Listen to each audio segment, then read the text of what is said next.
Hello and welcome to another episode of 4Tims and a podcast. This is a very happy episode for a change. It's been a while since we can say that. It's just the three of us now, me, Dan and Danny, to discuss Celtic's emphatic 6-0 win over Dundee, the first home league game of the season. I will just get right into it. I suppose, Danny, an excellent performance with quite a few standouts. Obviously, Kyogo got a hat-trick. Ryan Christies was incredible. David Turnbull looked more effective. But I could probably sit here and go through everybody. Just your thoughts on a performance and what has been a positive weekend for Celtic. Yeah, you're right. It was best I've seen Celtic play in a long time, and I tweeted it at full time, but it was a pleasure to watch. Just every kick of the ball was just a pleasure to watch. And as you say, you could go through the whole team. Obviously, Kyogo got all the credit for his hat-trick. He could have had a double hat-trick. He looks the part. He looks like a serious footballer. And which is funny because we've made 3 signings this week. We've spoken about Hart and McCarthy, but Kyogo's 26. You know what I mean? We don't often sign players that are just about to hit that prime. You know, we're usually signing boys between 18 and 23, and you're thinking, oh, maybe they'll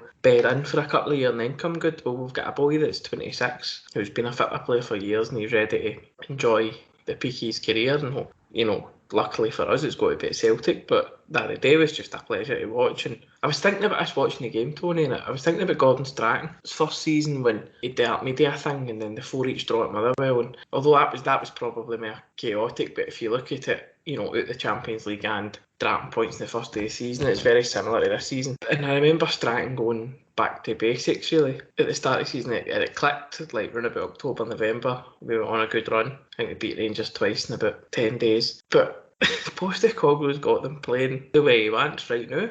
And it's that I mean, it was great to watch, and I couldn't believe how quickly they've all bought in. It's not perfect, you know what I mean? It's not perfect yet, and there's still a long way to go, and he still needs 3 or 4 key players in the team.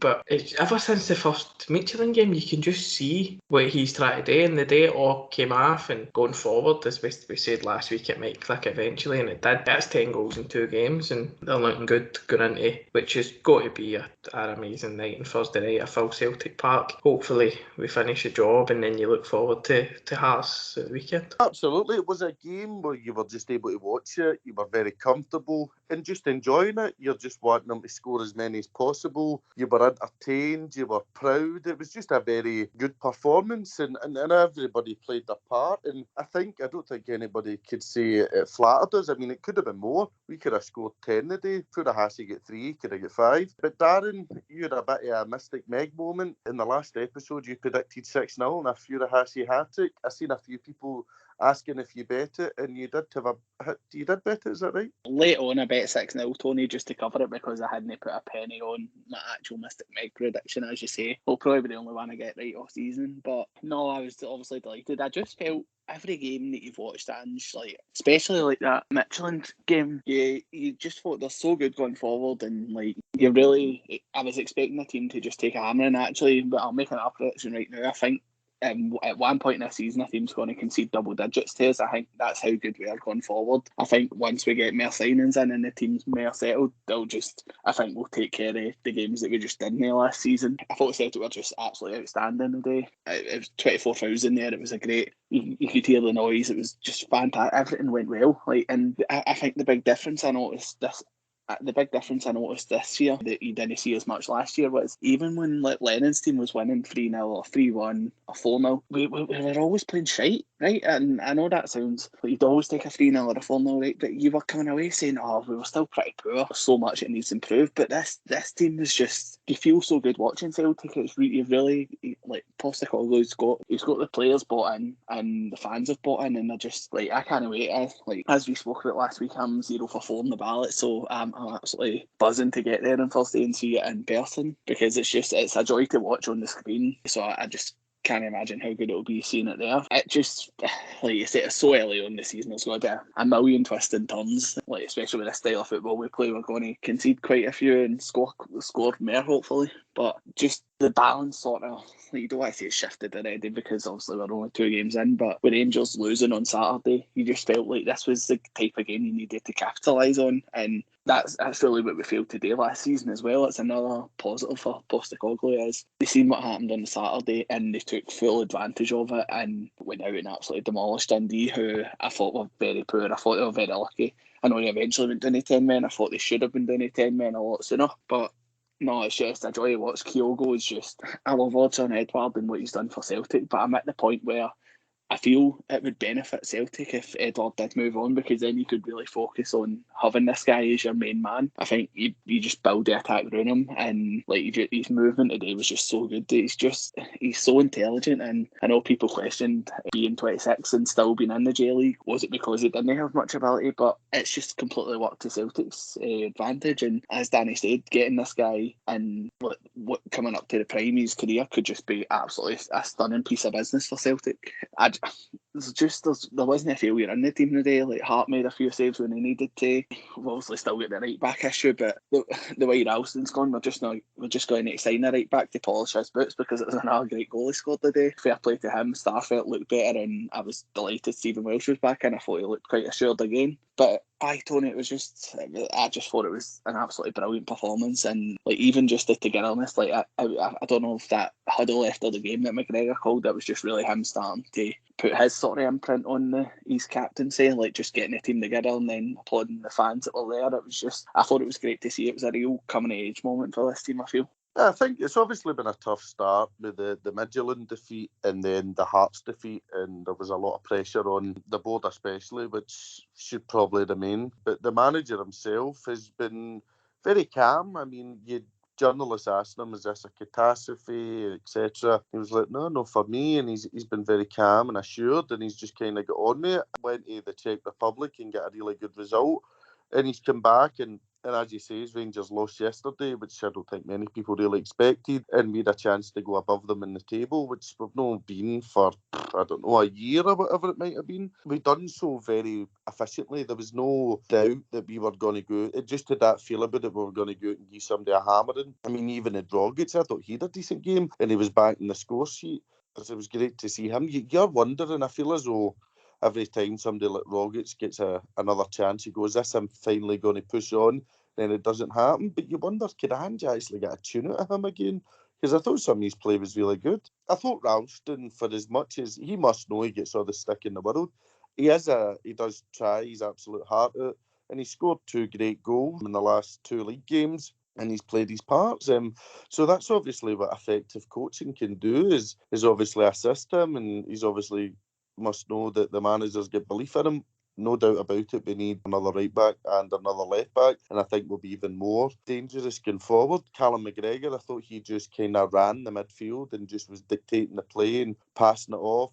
Christie, since Postecoglou comes in, has been like a different player. I said this earlier on, it's like a new signing. I know that's cliche and garbage, but it is like we've just signed somebody new, because last season he was just shots for everywhere. It was just so ridiculous to watch. He's so good when he's picking out passes and beating players. He was excellent. But I guess you don't want to get too carried away. It's very easy after the season we had then to see some great football and just go all in. But I think it shows that we're improving, which is all we ask for at the minute. We've got a big game on Thursday. We need to finish the job there, which I think we'll be able to do. But just to touch on Kyogo, it's the first time, I think, and I don't know who would have been the last, that we've signed a striker and they've just come right in, settled really well. Goal, his first start, and a hat-trick his second start. Even Edward took a bit of time to get into the team. Even Dembele at first was second fiddle to Griffiths. Ayeti never really managed it. Klamala's never managed it. But I feel as though Kyogo's just come in and just kind of grabbed the bull by the horns. And his movement's incredible. I mean, there's so many times he'll come deep. There was a time I think he came deep and he lost the ball. And he was chasing the player down our half, and before you know it, he was shooting right back up to their goalkeeper. So his work rate's outstanding. And there was a few times where he was pressing and getting in the way of them trying to boot the ball out, and he's obviously preventing them having any sort of build-up play, just the constant pressing, movement. Even his link-up and wee touches at time, but it's outstanding. But it's just that kind of stuff you're going, I'm really happy watching this, I'm enjoying it. Abada against I can't see just on Kyogo, Tony, I can't think of a Celtic player who's scored a hat-trick on their home debut. I was trying to think about it earlier. I'd love somebody to let me know if there is a player, but just like as you say about that impact, like to score a hat-trick on your home debut is just stunning. Ramon Vega scored twice, but I can't think anybody who scored a hat-trick. Don't get me wrong, there's probably somebody listening to this who'll be able to tell us. I can't think off the top of my head, but it's that way where it was just his instant impact to go away in a high-pressure Europa League match, scores a high-pressure first league game of the season, hat-trick. And as I say, he could have more, he could have had 5. But that shows he's getting in the right position. His finishing's good. I was just going to touch on Abada. I couldn't believe that boy was only 19. He was only the other day. It kind of clicked on me. I thought he was older. And you look at him, he's just driving at players.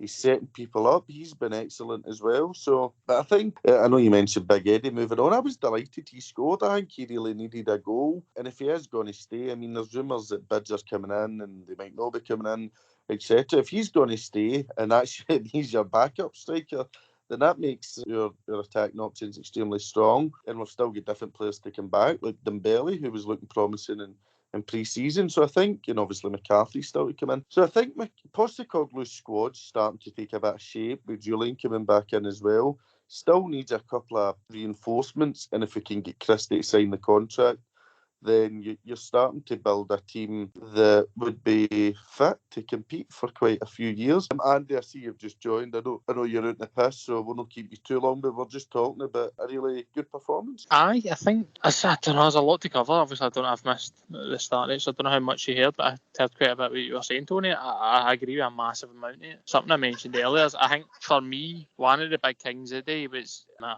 don't know if people were there early, but see when Ange got off the bus today, just the reception he go and then his reaction, it set the tone for me. The minute I seen that, I just had this feeling as like there's something. Do you know what I mean? You just get a really positive feeling, a real sort of looking forward to the game, despite the pishy weather. But he got off the bus, big rowdy reception for the fans that were there. He just looked like a guy that it mattered to. He wanted to be doing something. He wanted to be the sort of positive light for us. And I thought we were given that. We were given that in Molody. There was so many positives to take away for the game on Kyogo, because I think it's got to be somebody we'll be waxing lyrical about for quite a few times this season, to be honest with you. But he's obviously a cracking finisher, obviously a cracking striker. He's got a lot to his game, but one of the big things for me today, I don't know if you have picked up on it or touched on it yet, but I was watching him, the way he was pressing the game, and obviously, listen, and just going to be a bit of kamikaze football, as we've coined it, but very high intensity. We never stop. We've heard all this before, but this boy was pressing to the fucking cows came home. Like, there was umpteen times I seen him just ramping up pressuring defenders and it's not even me daft things like win the ball back, but it's just like making them take throw-ins in their own half and being able to just press the issue. And he was basking at Christie and Abada either side of him when he was pressing, they press. And it's something that's what you see some of the better teams do. Some of the real top sides, they press as a unit, they press as a team, and he was at forefront of that. And I just, watching this boy, for me, I was like, this boy's got so much to offer. I just think we've got an absolute diamond in our hands. Like, if you couple that with the fact that he can score goals, he was linking up play, there was wee flicks here and there. Him and Abada seem to be getting on like a housing fire, and it just looks as if there's going to be a partnership forming. Like, even if Eddie was to sign a deal, I'm looking at him going, do you get back in this team? I don't know. And I don't know how you do if this boy's going to be playing like this every week. To a man today, I thought they were outstanding. I really, really did. There was so many great performances in there. Christie, somebody we've touched on, like, he didn't just become, like, you don't just become a bad football player. And I think, listen, we had a lot of gripes for him last season, we had a lot of issues, but deep down we all knew part of that issue was the guy that was in the dugout. He's training every day. That was obviously a massive part of the problem, which happened with Ryan Christie. And now you're seeing what happens when he's given proper instruction. He's not just told to shoot every time he's in a fucking yard of space for 25 yards out for a goal. The boy's, he's an outstanding football player. He's got so many fucking attributes that are desirable in the modern game. And he's shown his versatility, the fact that he's playing out wide for us and still being such a massive influence on the game himself. Abada, as you picked up on yourself, Tony, 19-year-old, that boy he'll go far in the game of football. He's so willing to get forward. His instinct is, right, how do I get up the park with the ball? How I'm going to take you on. umpteen times a day I've seen him face up the fullback and go, nah, right, fuck it, I'll beat you. And I know I'll beat you. And it's something that we've been crying out for a winger today, that so much. Like, just take somebody on, like, just go at them. And I think that's what he's given us. You've got, as you mentioned, McCarthy to come in, hopefully. Listen, Ralston was brilliant today, and Greg Taylor, again, somebody who I've been critically in the past, like, they were both really good today. And I don't think we can take it too far, because the opposition, listen, they're not the best team in the world. But you've got to look at the positives. And we were brilliant. There was a lot of great link-up play. But I think with the right signings, a couple of right good fullbacks in, and they boys as backups, because obviously we're not going to go and sign fucking 4 players, right? But if you were to go out and get another 2 fullbacks in, one for either side, what you've got the makings of a right good team here. And I think that Ange he's really sort of, he's implementing a style of play that we've not seen for quite some time since Rodgers has gone. And it's just really positive for me. I was really happy with the game today, with the performance. I think there's so much to look forward to and so much to be happy about. Obviously, them dropping points was a massive fucking plus, and it just shows you what happens when crowds are back in, the bottle goes, and they really are just a bunch of fight bags. But that's all well and good, but Celtic need to ramp that pressure up. And if that isn't the indicator that to the board, listen, see if you go and strengthen the right areas, we're right back here. It's yours to take again. Then I don't know what else they need. Like, I think everything is fell into place for us to go and sort of strengthen what we need strengthened, and then just go through the season, just getting better and better and better. I said to you before I came on that I think we could be seeing a couple of right good performances in Europe this season. I think that will happen, because I think there's the players there to do so, but hopefully we just keep going in that direction. I agree. I think obviously last week was a disastrous start. Rangers won, we get beat, and I think quite a lot of people had the league done and dusted by then. But I think what this proves is, I mean, they didn't lose a game last season. They went to Dundee United, who were soundly beaten by Aberdeen. Dundee United had put them under a bit of pressure, and they didn't turn up. We can't really be looking at them yet. I think all the focus needs to be on us just doing our business. As it stands, we're the underdogs with the bookies. That's fine. Nobody really gives Postecoglou a chance. A lot of their fans think he's hopeless, and that's fine, and he's going to be useless. So I think for us, it's just game by game. I know it sounds, again, very cliche, but take care of Jablonec, try and beat Hearts to get into the next round of the Cup. Keep making signings, keep improving the squad, get Ange continuing to train with the players, get his idea across, and let's just keep going game by game. The day was outstanding, some right good football, the likes we've not seen for a long time, probably since Brendan Rodgers. We've got a team where, don't get me wrong, there's a few players we're a bit iffy about, but the likes of Kyogo, Christie, Abada, Turnbull, McGregor, can they cause problems for every team in Scotland? Of course they can. We know that for a fact, that they can be effective in Scotland. But again, it's very much game by game. The big one's obviously going to be Ibrox at the end of the month, and we've obviously got Alkmaar put in between them if we get the job done. But I think Postecoglou will just be saying, training on Monday, we'll work again, try and get the signings in, and then try and beat Jablonec, and then I think that's as far as he'll look. It's that simple. Football's all about momentum, and it's just about winning games. We've no managed today at the start of the season. We've not got 2 in the bounds. We need to be aiming to make it 3. Again, I think somebody touched on, going to be a really special day where I think it'll be near enough a full house on Thursday. I was meant to be there, but I'm unfortunately been put into isolation in Derry, so I'm not going to be back until the night before the next round, so a bit of a nightmare there. But no, I think you could probably sit and talk about every player of the day and their contribution. I mean, I was saying about Tom Rogic was good. Turnbull I thought was excellent for the first goal. I thought his pass to Abada was pinpoint, and he done so well. Danny Turnbull's come in for a bit of stick, but I thought he was really good today. He's been slow to start the season. I think all he needed was something to go right for him. We were talking about shots coming for 20-30 yards out. Maybe he needed one to get deflected in or something to kickstart the season. But I like Turnbull a lot. I've seen a lot of people say it's him and Sorrow, where they overrated from last season. And it got me thinking, maybe we were that bad last season that somebody chasing the ball, like Sorrow did, was maybe highlighted because nobody else in the team was doing it. And Turnbull, with a nice wee kind of flicks and passes and taking a good set piece, was maybe overhanged because, as I say, nobody else in the team was doing it last year. But I think the two of them are very good footballers, and Sorrow's been a bit erratic, shall we say, at the start of the season. I think he's played well in the majority of the games he's played, but he looks like he's got to give away a lot of fouls and pick up a lot of bookings this season. Turnbull, again, as you said, he's taken a lot of stick. I think he's been fine. He looked Thursday night for about half an hour, he looked like he was toiling, but he did play his part, set the third goal up. It was his pass that put Abada away, and then the day he played a great part. And it was good to watch. I really like Turnbull. I think he's a very good player. I think he could be a mainstay in that team for years. And it's just good to see him. But I was just going to pick up on it, Tony. You were talking, it made me think about the game. What the most pleasing thing to me was, Dan picked up on it and all about like Lennon's teams last year. Even when we were 2-3 and up, if we concede, there's a big chance that we're going to capitulate. That I remember the 4-1 away to Motherwell when Motherwell made it 2-1 and we scored straight away. And I think thank God for that, because there was a real fear that we'd capitulate in these games. But the best thing for me about the day was they kept fighting, they kept playing. They didn't settle on 2 or 3 or 4 or 5. They kept playing and got the 6. And even in the last minute, I think it was that Ralston Abada getting George White when the ball came back across goal. Could have been 7. So as Dan said, somebody's going to take an absolute down this season. It should have hit double digits today. Kyogo should get another 3. But no, as you say, you can't get carried away. It was only Dundee, is what a lot of people have been saying so far the night that don't support Celtic. But, these people were happy to put the boot in last week, so it's good. They probably watched the day, and as Dan said, it's such a big psychological boost this weekend. The narrative's changed completely. They've been saying all week, -3, mind your jacket, it's cold outside and all that push. But in fucking August, you know what I mean? It just shows you how fragile as a support they are.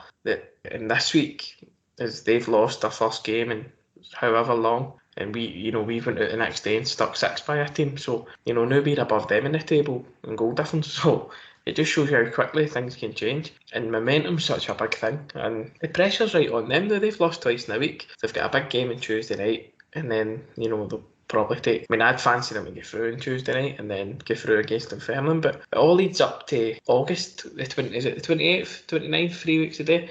And they're...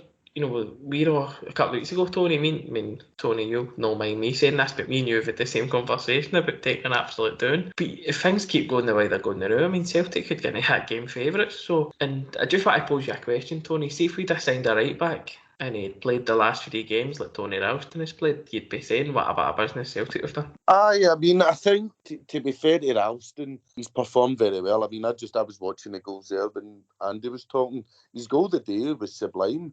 And his goal last week, he took it so well. He beat a couple of players. Left peg, maybe that's where he's been going wrong all these years. Obviously his favoured foot's right.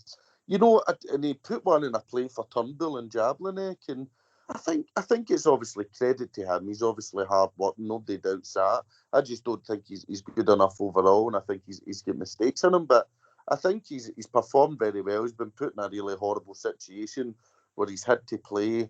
The fans have kind of used him, and we've used him as why have the board still got Ralston playing? And it's no fair in him because it's no his fault, but he's just stuck his head down, he's got on with it, and he's been competent. So, of course, big credit to him, and I'm sure he's delighted. And if we're not going to sign a right back, I would be disappointed. But of course, Tony, you're right, and that's got to be emphasised, is that we do need a right back, but you need to give credit where it's due. Ralston's come right onto a game, but we definitely need a new right back because we've only got one at the minute. But maybe you're looking at needing 2. You need to sign 2 right backs, but maybe which Ralston's shown is maybe he could not a ready-made backup, but he could be competent in there. But I said to you in the group chat yesterday when that full-time whistle went in Dundee, if that's no motivation for the board to go out and get Ange the way he needs, then they'll never do it. And I don't know, I just think there's a right good chance for us now. And it's going alright, it's going alright the way it's going now. We are out of the Champions League. We did get beat last week. But you're seeing clear signs of a Celtic team that's playing to a system that I think is only going to get better in the future. And for the first time in a long time, actually, can't wait to see Celtic play again. Aye, that's it. And he's going to, the Postecoglou has come in and nobody had heard him, really. Nobody knew anything about him. Eddie Howe was meant to be the Messiah and he pulled out the deal. And I think everybody just likes Postecoglou. I've never seen the fans see United behind a manager again since it was Rodgers, where it's just everybody seems to really like the guy. He speaks well. He I mean, the media up here, we all know they're garbage. They spout shite in the papers and they ask really stupid questions. That's not just the Celtic managers, they do it to every club. He just seems to bat them down, and people like that. He's one of the guys you're desperate for him to succeed because you know how many people want him to fail. So I think it's a case of the fans are united in terms of the team they know and the manager, which you need. And it's just a case of, I'm the same as you. I'm excited for Thursday. I'm excited Kyogo, Abada. I'm actually glad we've got these type of players where you're going, I quite enjoy watching them. As opposed to you're looking at the lineup and going, oh, fuck, is he starting? Oh, no, this cunt. And again, we really need to be looking at signing a starting right back and left back, because that'll give the fans an even bigger boost, and it'll give Postecoglou a boost. I mean, I was thinking, could you imagine Jeremy Frimpong in Postecoglou's system? I think he would have been absolutely tremendous with how direct he was. I even went back and started talking about Tierney, but I was getting well ahead of myself. I think it was no far off saying if he had Van Dijk, Wanyama and Foster. But not that way you think, if you give this guy the tools, I think his system worked. Dundee he get blown away today? That's something I did want to touch on, actually. I thought the referee was an absolute fucking idiot. Clear red card in Ralston, scissor motion, and he boots him. And then I think Christie took a sore one, and I don't think he even gave a foul. I don't like blaming referees. We didn't do it last week when Hearts beat us, even though the ref was shambolic. But I think the best time to call out refs is when you win. I'm not saying there's a conspiracy, I never have done. I think the referees in Scotland are just a ridiculously poor standard, utterly hopeless, just so bad, it's scary. And they've been so bad for so many years, and I think every fan in Scotland would probably agree with that. But I thought, one day somebody's going to get their leg broken. I think a ref's going to miss it. That's how bad they are. But I thought it was a clear red card in Ralston. Don't you know who that ref was? The first time I seen him, and it's hopefully the fucking last. Totally hopeless. I don't know about you, Dan, but I thought he was brutal. I said that earlier, Tony. I said Dundee ended with 10 men. They should have been doing the 10 men a lot sooner. It's, as you say, it's like, you're not calling it a conspiracy, but it's just the standard of refereeing in Scotland is just absolutely terrible, and it's been the same for years. Like how, especially, I think Tierney used to get booted up and down pitches round about Scotland every week. Like, it was no wonder that he fucking ended up like so much time out and so many bad injuries. Like, he was just assaulted, and last week you've got fucking Bobby Madden and Halliday, who just happened to go on the same podcast, who Madden can't officiate at that standard when he's 5 yards away from a fucking terrible tackle on Callum McGregor. But as you say, it's more down to the fact that it is just a terrible standard of refereeing. But nah, you're right as well. If you call it out now, then you can't be accused of, you only say that when you drop points or you lose games. Like, if you call it out now, as you should, like, it should put pressure on them. But the problem is, it's been the same for the majority of my lifetime that I can remember watching Celtic. The standard of refereeing's just been piss poor. But just one thing I wanted to ask you, Danny, I'll ask you, mate, because I've been thinking about it. It's like, I seen Ange was asked after the game whether he thought that Ryan Christie would sign a new contract, and he replied that he doesn't think he needs to twist his arm. If this can't convince him, then nothing will. What do you think will happen with Christie? Like, are we going to cash in on him? Are we going to just let him play the remainder of his contract, or will he be convinced by this football that Ange is playing to sign a new contract itself? I think we are better off playing Christie and letting his contract run out. We could get a couple of million for him, but I think the form he's in, he's been outstanding this season so far. He's probably been our best player this season. It's only 4 or 5 games old, but he looks like a new player this season. He looks back to what he was when he broke into team under Rodgers, and what he was the first half of Lennon's first proper season back. He's been out of the day. He was just incredible, and maybe he got a bit of luck that the things he's trying are coming off, but he looks. To me, it looks like he's just stripped his game back down to doing the basics right. And I know he's doing wee touches and wee bits of flair and that, but he's not trying ridiculous shots. He's not trying to, work a shot every time he gets the ball. He's getting it, and he's looking up. He's seeing what's available. He's using Taylor if need be. He's using McGregor, who has been outstanding as well. He just looks back to his best, and he had 3 assists today. I thought his cross for.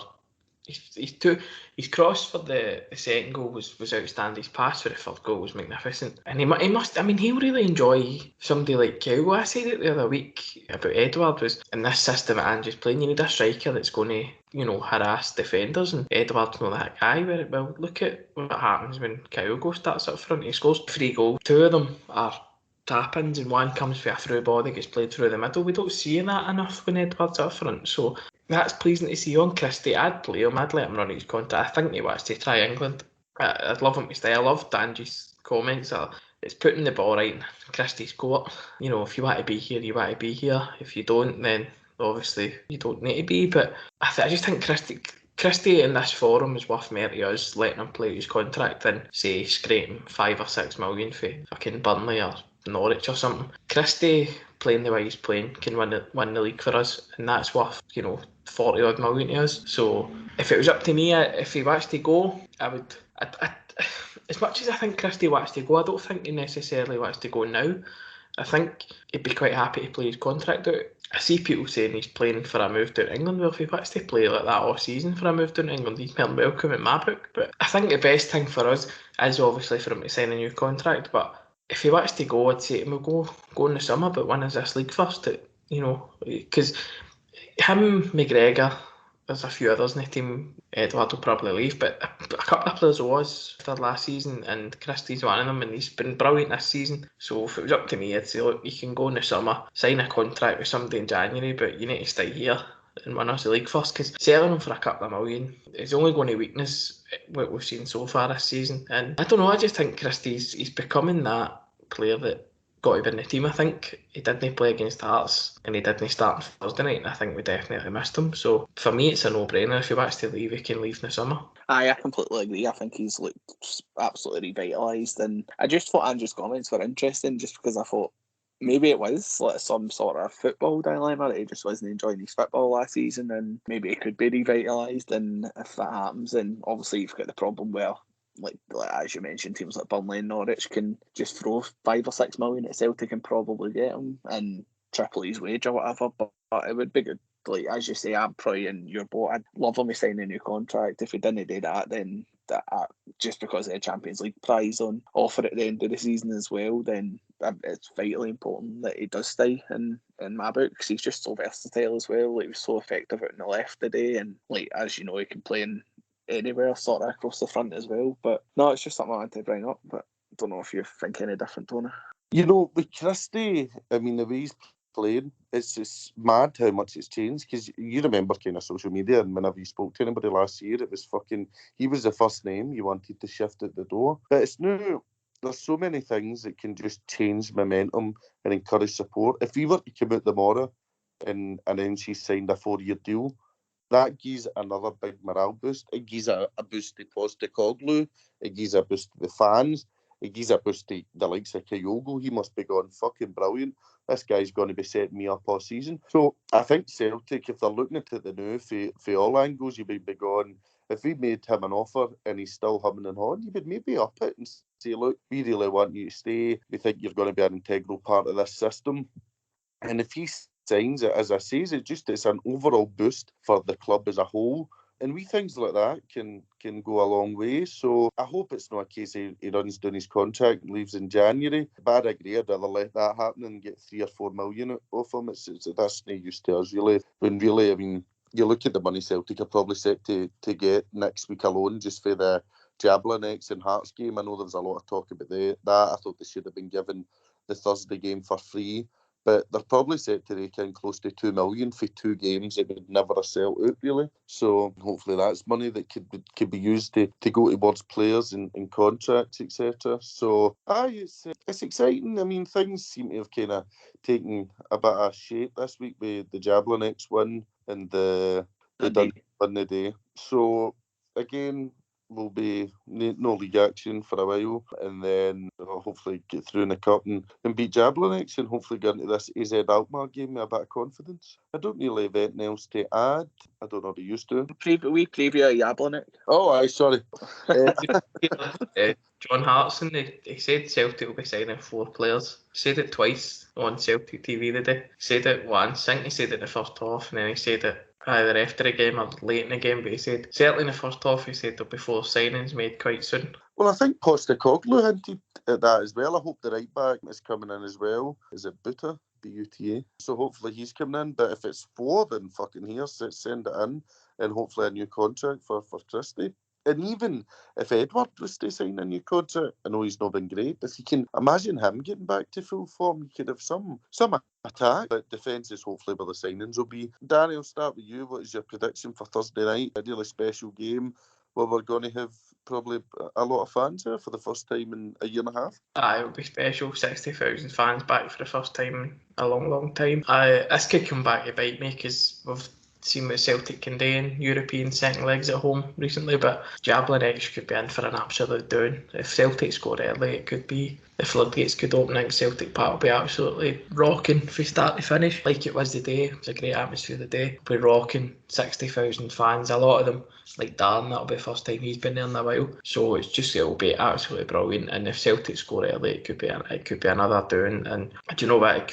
We were talking about last week, I think Alkmaar will be too strong. I think it, like Midtjylland, it will just come too early. But I was talking last week about dropping out of Europe altogether, maybe being for the best. But it's funny what comes up Wednesday because you change your outlook on everything. But Thursday night could be special, absolutely special. I think Celtic could be another 4 or 5, and I hope he keeps playing. I hope he sticks with the same 11 that he did today. I'd like to see that Kyogo again through the middle, because he's played through the middle twice. He's got 4 goals, and I hope he sticks with the same team that started today and has a really good goal. And the fans are going to be right up for it. And as I say, if Celtic score early, it could be you could be looking at 5 or 6 again. I'm really, really looking forward to Thursday night. Darren, what about yourself? I think it'll be a really special occasion. I think I can only speak for myself, but the fact that it's been like my first time in, I think it'll be like 523 days or something it'll be since that's at Mirren game at Celtic Park. It's just I can't wait to go, like during like all these lockdowns and that, like that was a bit of like peace and that you could get when you went up to Celtic Park and you walked in, and so to be inside the ground at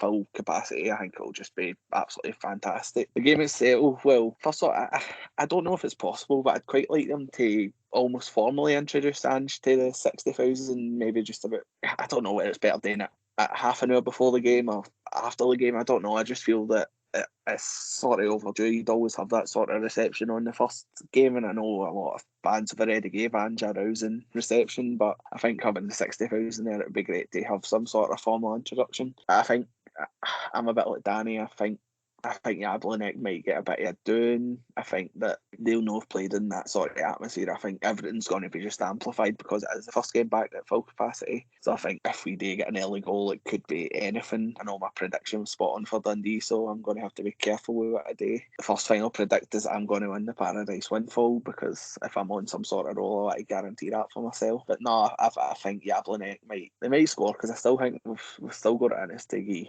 a goal away, but I think Celtic will win 5-1, and much the same, it's got to be Kyogo that starts through the middle. I know the tie, once we get a goal, the tie will probably be all but done, but it's about confidence and getting these early games out of the way. I'm sort of in between in terms of, and I think the Alkmaar game will be too much for us, because I think as confidence grows, then there's every chance that we could maybe pull off a bit of a shock.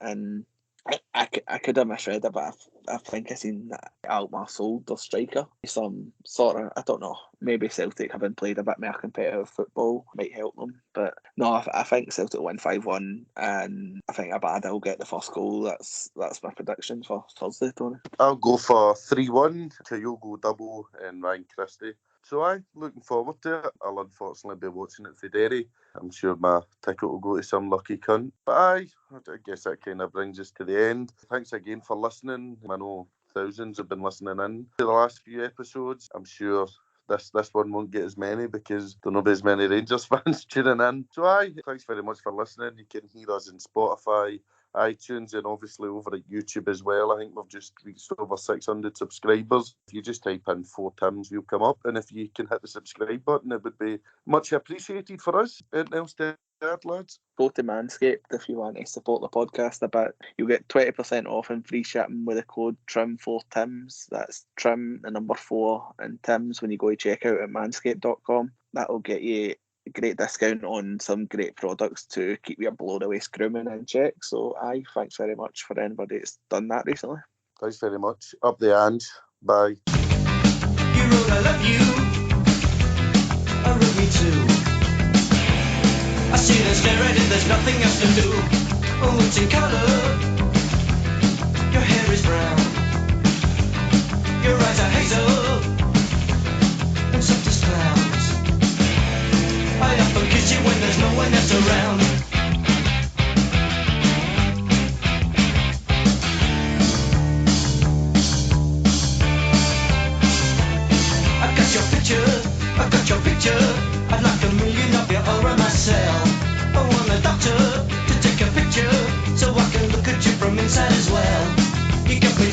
and turning down, I'm turning in, I'm turning red, I'm turning Japanese. I think I'm turning Japanese, I really think so. Turning Japanese, I think I'm turning Japanese, I really think so. Turning Japanese, I think I'm turning Japanese, I really think so. Turning Japanese, I think I'm turning Japanese, I really think so.